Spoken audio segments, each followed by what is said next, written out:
So I just have a quick little video to share. This was taken by one of our staff members in the area of the Grand Canal where we had recently completed dredging. And it's just really, really rewarding to see fish on. So we know fish need clean, oxygenated water and food and habitat. We also know that over 70% of our sport fish species use seagrass for some portion of their life cycle. So seagrass needs sunlight to grow, but excess nutrients feed algal blooms that block sunlight, consume oxygen at night, and cause fish kills.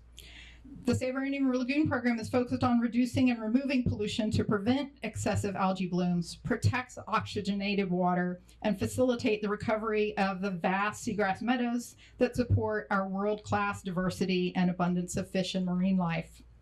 Yeah. So we've spent about the last decade really analyzing data, collecting data, trying to make sure that we really understand the sources of pollution and what can be done to stop that pollution from getting into the lagoon, and then how best to remove pollution from the lagoon. And this pie chart shows you all the different sources of pollution and the scale of those different sources. So sort of everything on the left side is sources coming into the lagoon, and then the blue is all that accumulation of decades of pollution that's built up in accumulations of muck. And so you can see how important it is that we both stop the, plug the holes, stop the leaks into the boat, and bail as fast as possible. So we've completed 112 projects so far. And when I talked about balancing the weight in the boat, it's really, we can't just do all the projects in one place. So you see these little stars show you where those 112 projects are. They're distributed up and down the lagoon. We work very hard to, rising tide lifts all boats.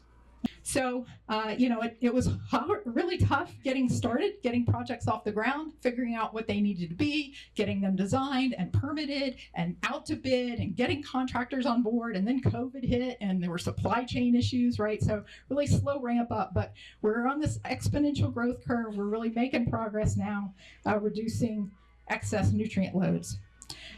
This is a graph of algae blooms in the Indian River Lagoon taken from space, from satellites flying overhead. And so each color is a different area of the lagoon. You can see this is the 2016 fish kill blooms. This is the 2018 brown tide event. This is the 2020 fish kill that happened. It was a nanoplankton bloom right between Thanksgiving and Christmas 2020. And then you see things got a lot better. And right here at the end, you see the bloom that started recently in Mosquito Lagoon and has spilled through all over into the northern Indian River. But, as bad as disappointing as it is to see that Mosquito Lagoon bloom, it still pales in comparison to what we've been through. So we're still encouraged. So these bars represent the area of seagrass. And so this is how much seagrass we had back in 2009, right before the 2011 super bloom. And you saw this precipitous decline. And then in 2016, it declined again. In 2018, it declined some more. And then following this 2020 peak, we hit our lowest seagrass ever. But since then, in this calm period of blooms, we've seen seagrasses beginning to recover. So where is that seagrass recovering? It's specifically recovering in the shallow waters. It's in these areas that are, for the most part, 1 to 2 feet deep, where light can penetrate and the seagrass can photosynthesize and grow.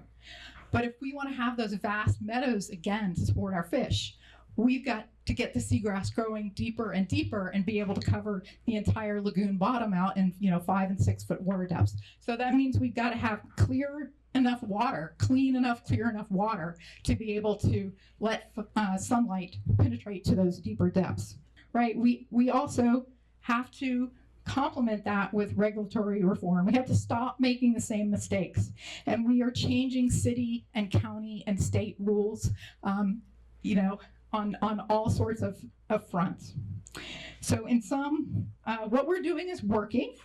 We're far from done, and we can't stop now. With continued community and political support, we can succeed. A decade ago, we were stuck in a death spiral, right? But now hope is on the horizon.